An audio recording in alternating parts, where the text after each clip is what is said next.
Assalamu alaikum students, I am Arslan. I am your science teacher. तो today we are discussing about metals and non-metals. तो कल हमने discuss किया था कि एलिमेंट्स क्या हैं, उनके सिंबल्स क्या होते हैं, और आज हमारा टॉपिक है कि मेटल्स क्या हैं और नॉन मेटल्स क्या हैं।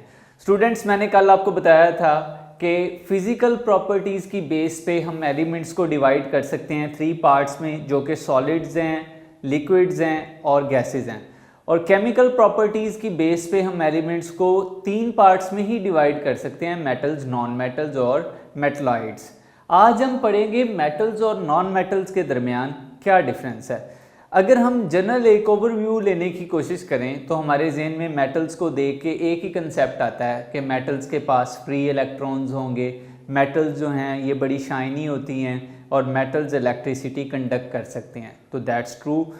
और इसी तरह अगर हम नॉन मेटल्स की बात करें तो हम कहते हैं नॉन मेटल्स जो हैं ये नॉन कंडक्टर हैं, इलेक्ट्रिसिटी कंडक्ट नहीं करते, इनके पास फ्री इलेक्ट्रॉन्स नहीं होते।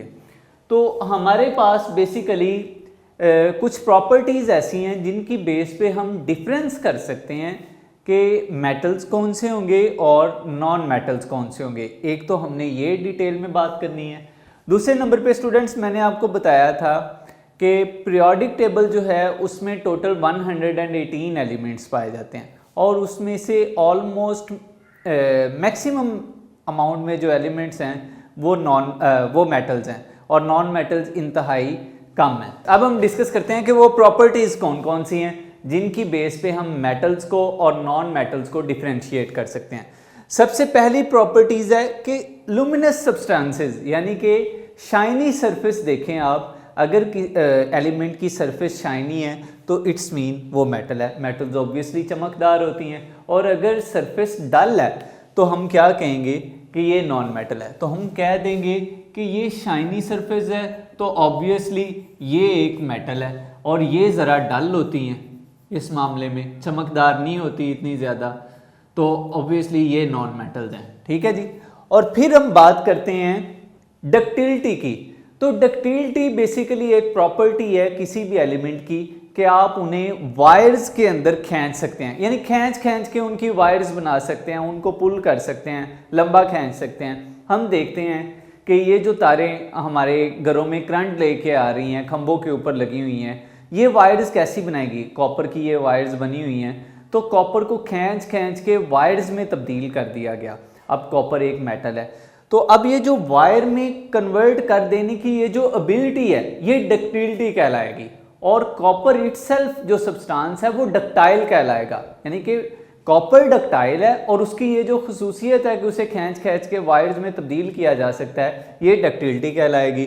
तो आप अगर मैं कहना चाहूँ कि मेटल्स डक्टाइल होती हैं तो आप सब कहेंगे कि यस सर, तो हम टिक कर देते हैं कि मेटल जो हैं ये डक्टाइल हैं, और नॉन मेटल जो हैं वो डक्टाइल नहीं होती। नॉन मेटल की एक एग्जांपल मैं देता हूँ, ऑक्सीजन एक नॉन मेटल है, तो क्या आप ऑक्सीजन को खींच के वायर्स में तब्दील कर सकते हैं? तो बिल्कुल भी नहीं कर सकते हम।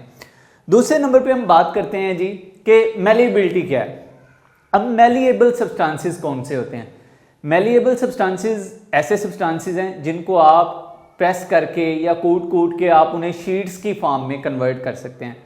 हम अपने घरों के दरवाज़ों को अगर देखें एक एग्जांपल के तौर पर, तो वो लोहे के बने हुए हैं, प्रॉपर एक चादर शीट बनी होती है लोहे की, तो वो शीट में उसे कैसे कन्वर्ट किया गया? उसे प्रेस करके हैमर्ड किया जा सकता है, हथौड़ी से मार के उन्हें शीट में कन्वर्ट किया जा सकता है।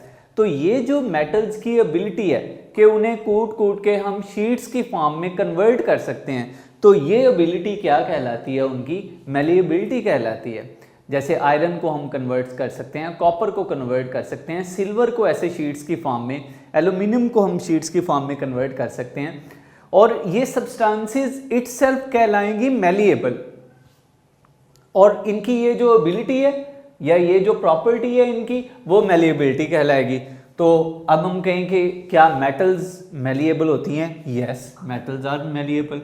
और क्या नॉन मेटल्स मैलिएबल होती हैं? बिल्कुल भी नहीं जी, वो मैलिएबल नहीं होती। आप इसकी एग्जांपल कोई भी दे सकते हैं, फ्लोरीन है, क्लोरीन है, तो ये सारे के सारे ऐसे एलिमेंट्स हैं जो कि नॉन मेटल्स हैं और ये मैलिएबल नहीं है। फोर्थ नंबर पे हम बात करते हैं कि टेंसाइल स्ट्रेंथ क्या है, कि खींच सकते हैं आप, किसी के अंदर कितनी एबिलिटी है कि आप उसको खींच सकते हैं, ठीक है। तो वो जो स्ट्रेंथ है वो किन के अंदर ज़्यादा होती है, मेटल्स के अंदर ज़्यादा होती है या नॉन मेटल्स के अंदर ज़्यादा होती है? तो ऑब्वियसली मेटल्स की जो टेंसाइल स्ट्रेंथ है वो गुड है, और ये ज़रा इनकी टेंसाइल स्ट्रेंथ है जो वो बैड है। फिर हम बात करते हैं डेंसिटी की। डेंसिटी स्टूडेंट्स कहते हैं मैस पर यूनिट वॉल्यूम को, और इसे हम डी से रिप्रेजेंट करते हैं। तो किसी भी यूनिट एरिया के अंदर कितना मैस कंसंट्रेट हुआ है, इससे आप अंदाज़ा लगा सकते हैं कि उसकी डेंसिटी कितनी है। अगर तो बहुत ज़्यादा मैस यूनिट वॉल्यूम के अंदर कंसंट्रेटेड है तो इट्स मीन उसकी डेंसिटी ज़्यादा है। जैसे मैं बात करूं कि ये मेरे पास मार्कर का कैप है और ये अंदर से हॉलो है, तो अगर मैं इस मार्कर के कैप को देखूं तो ये अंदर इसके कोई भी मैटर नहीं है, तो ऑब्वियसली इसकी डेंसिटी कम है क्योंकि यहाँ पे पार्टिकल्स एब्सेंट हैं, बिल्कुल पार्टिकल्स हैं नहीं। और अगर मैं इसे फिल कर दूं तो फिल करने से क्या होगा, ये स्पेस ऑक्यूपाई कर लेगा मैटर, तो इसकी डेंसिटी ज़्यादा हो जाएगी क्योंकि मैस यूनिट वॉल्यूम के अंदर, ये जो यूनिट वॉल्यूम है इसके अंदर मैस कंसनट्रेटेड हो जाएगा, ज़्यादा आ जाएगा, तो इस वजह से इसकी डेंसिटी ज़्यादा हो जाएगी। तो मेटल जो हैं इनके पार्टिकल्स क्लोज होते हैं एक दूसरे के, तो इस क्लोजनेस की वजह से उनकी डेंसिटी जो है वो ज़्यादा है। और नॉन मेटल्स ज़्यादातर गैसियस फॉर्म में पाई जाती है, और गैस के तो वैसे ही पार्टिकल्स एक दूसरे से दूर दूर होते हैं, तो हम कहते हैं नॉन मेटल्स की डेंसिटी कम होती है। तो जब हम डेंसिटी के बारे में बात करेंगे तो मेटल्स हैव मोर डेंसिटी, और अगर हम बात करें नॉन मेटल्स की तो दे हैव लेस डेंसिटी। फिर स्टूडेंट्स हमारे पास 6th और लास्ट पॉइंट आ जाता है मेल्टिंग और बॉइलिंग पॉइंट। अब मेल्टिंग पॉइंट क्या है, अगर सॉलिड को मैं हीट दूं और वो लिक्विड में कन्वर्ट होना शुरू हो जाए, जिस टेम्परेचर पे वो सॉलिड लिक्विड में कन्वर्ट होना शुरू हुआ वो टेम्परेचर कहलाएगा मेल्टिंग पॉइंट।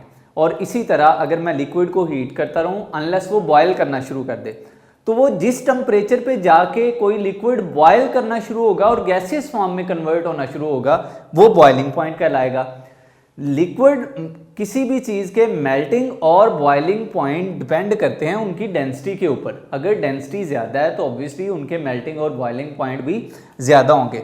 तो मेटल्स सॉलिड हैं, तो सॉलिड का हमेशा मेल्टिंग पॉइंट भी ज़्यादा होगा और बॉइलिंग पॉइंट भी उसका ज़्यादा होगा। नॉन मेटल ज़्यादातर गैसियस स्टेट में पाए जाते हैं, और गैसेस के मेल्टिंग पॉइंट भी कम होते हैं और गैसेस के बॉइलिंग पॉइंट भी कम होते हैं। तो जब आपसे कोई पूछे कि मेटल्स के बारे में आप बताएं उनका मेल्टिंग पॉइंट कैसा होगा और उनका बॉइलिंग पॉइंट कैसा होगा, तो आप कहेंगे कि इनके मेल्टिंग पॉइंट और बॉइलिंग पॉइंट बहुत ज़्यादा होते हैं, और जो नॉन मेटल्स हैं इनके मेल्टिंग पॉइंट और बॉइलिंग पॉइंट्स हैं वो बहुत कम होते हैं। इनको कम टेम्परेचर चाहिए होता है बॉयल होने के लिए और मेल्ट होने के लिए भी, जबकि मेटल्स को ज़्यादा टेम्परेचर चाहिए होता है।